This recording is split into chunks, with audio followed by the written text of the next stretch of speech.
Now, if I were in your school for more than one visit, which happens occasionally on residencies, maybe 6 to 8 visits, it's amazing what we can get together over a period of time. Which is the reason I like working on the seasons. And I have some wonderful examples. We're in the season of spring at the moment.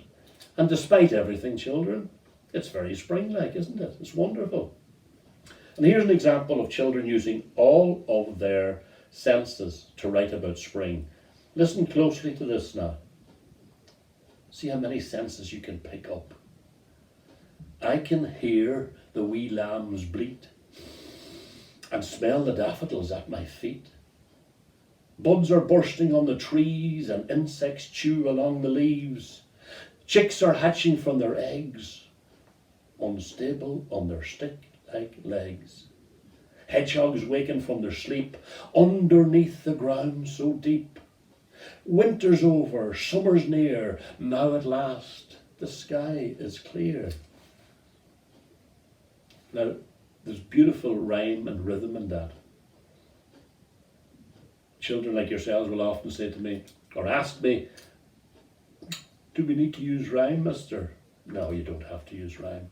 In fact, to invent rhyme is sometimes the worst thing you could do.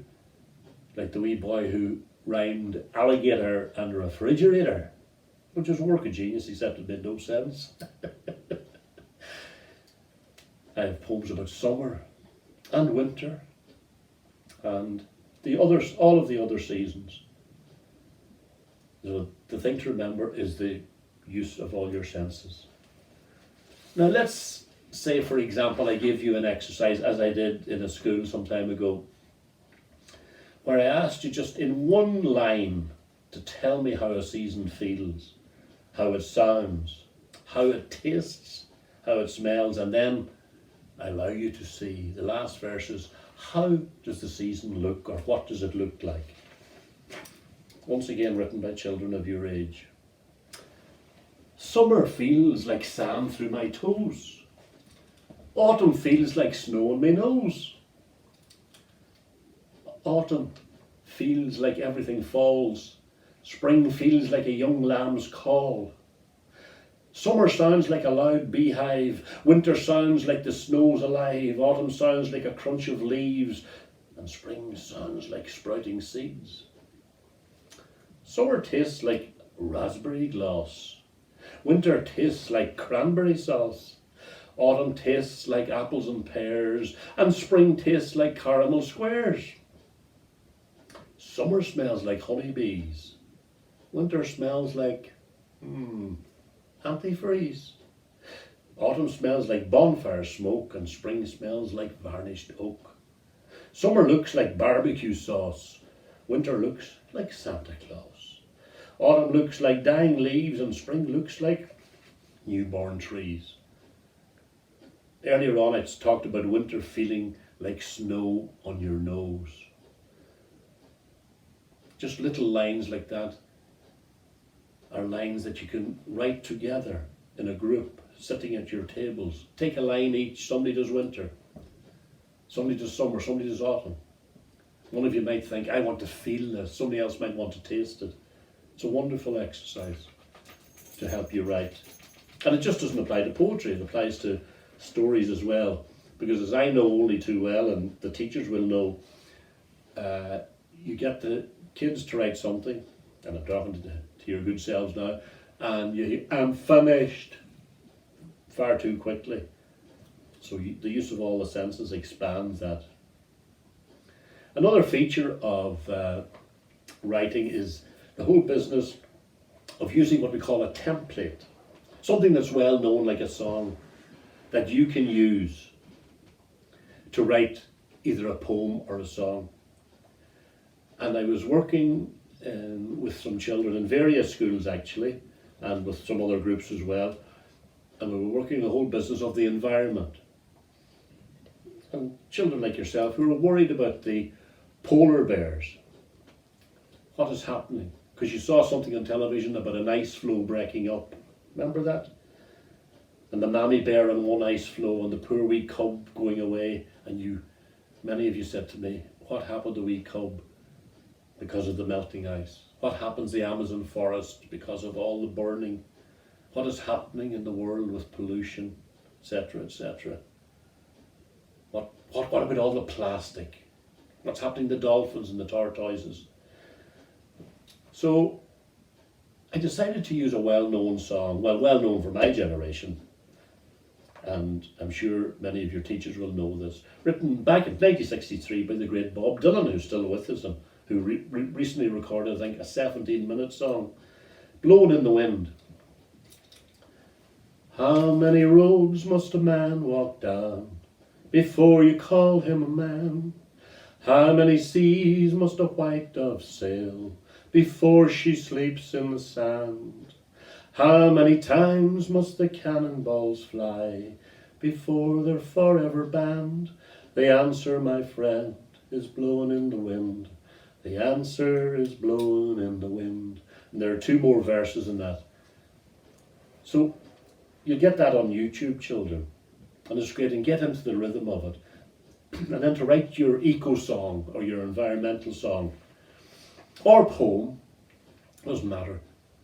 You'll get into the groove if you listen to Bob Dylan. And when I was up, as I mentioned earlier on, in Knockavoe School and Resource Centre in Strabane for arts care, I had a wonderful, wonderful gang there. I have a couple of their pieces here, Corin and then Ryan Gilloway. And Corin wrote this for me, and he really captures Blowin' in the Wind. How many times can a wee robin fly before it runs out of food? And how many times can the fox run away before it's stopping for good? And how many times can the earthworms dance before they eat the dark wood? The answer, my friend, is blowing in the wind. The answer is blowing in the wind. How many times can the stars shine at night before they die in the sky? And how many times can the whales stay afloat before they drift in the sea? And how many times can we sleep in the sand before our eyes really see? The answer, my friend, is blowing in the wind. The answer is blowing in the wind. Now, we said that, and Corin did, like a poem. Before Ryan Gilloway read his, I asked him, I said, can you sing, Ryan? I can, no bother. I said, well, fair play to you. Plenty good singers about Strabane in the northwest. And this is Ryan Gilloway's piece. And he was justifiably very proud of it, as were all the staff in Knockavoe. How many times can the floods fill our shoes before we swim for our lives? How many times can the sun burn our skin before we fall and don't rise? And how many times will we see the light shine before they fade and they die? The answer, my friend, is blowing in the wind. The answer is blowing in the wind. How many times can the hawk fly so high before it falls to the ground? How many times can its prey disappear before it's no longer found? And how many times can the oak and the ash sway, then fall to the ground? The answer, my friend, is blowing in the wind. The answer is blowing in the wind. How many times can the ice turn to sea before the penguins are done? How many times can the flowers all fade before the bees' buzz is gone? And how many times must the lion kings roar before there is only one? The answer, my friend, is blowing in the wind. The answer is blowing in the wind. Well, children, I hope you've enjoyed that session. That's all for now. But just to let you know, I'll be back with you again.